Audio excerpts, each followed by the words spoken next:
Cubo de roda do Voyage. Olha como é que tá roncando, ó. Dianteiro. Dianteiro.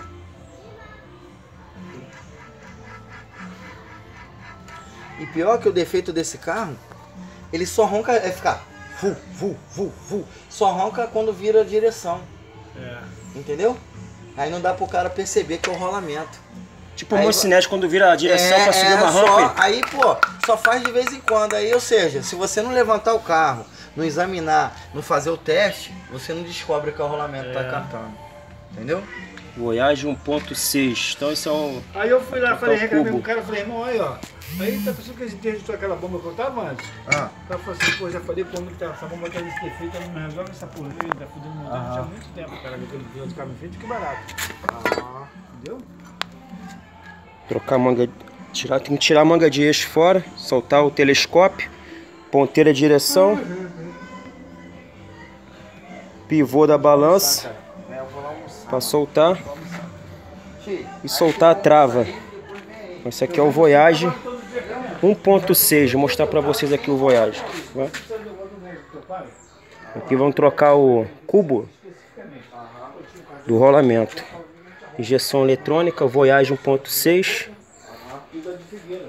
Ah, tá, aquele lá dentro de Nicocoto, né? É, e aqui em Figueira. Figueira tem também? Tem só saúde ali. Só tem depois de saúde, não é? Ah, tá. Ambulatório. Chega lá, entendeu? Aí precisa vir fazer corrida. Alergista também?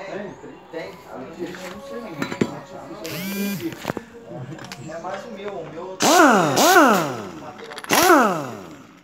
até dá uma injeção de 160. É meu filho, é a Renite. Pistola pneumática aí. Uma vitória que Deus deu pra gente aí. Então, cubo de rolamento aí do Voyage 1.6. Tem que tirar a manga de eixo, soltar fora.